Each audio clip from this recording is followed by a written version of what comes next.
Welcome back to In the Garden. Joining me today is Jordan from Grange Co-op, and today we're going to continue our conversation about tomatoes, but this time we're talking about how to specifically grow them using, you've called this a cage or part of like the stake for lateral support. Is that what we're saying? Yep, even though we talked last time, the determinate and indeterminate varieties for how much support they may need, all your tomatoes are going to need something. This little bamboo stake that comes with your start, or maybe putting one in your own garden, is probably not going to do it for a plant that's going to get 3, 4, or 5 feet tall. So these cages are popular. I think everyone's seen them.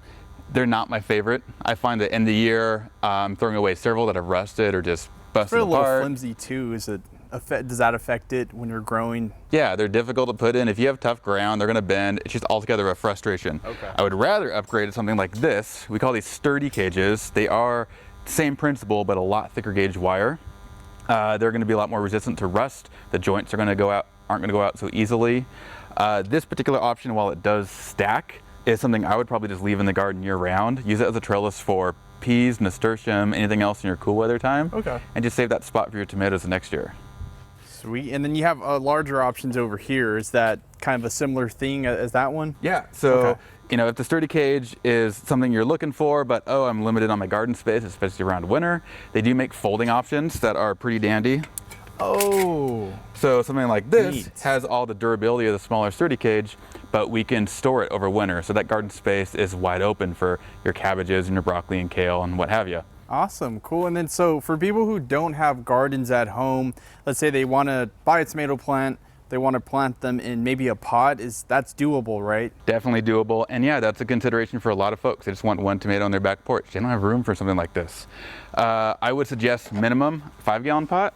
A 7-gallon pot is even better. Okay. 10-gallon would be best. The amount of water that soil is going to hold is going to keep your plant from struggling with the extreme dry to extreme wet conditions, and overall your tomato health is going to be a lot better. I would also change what tomatoes you're shopping for. Try not to get the big plants.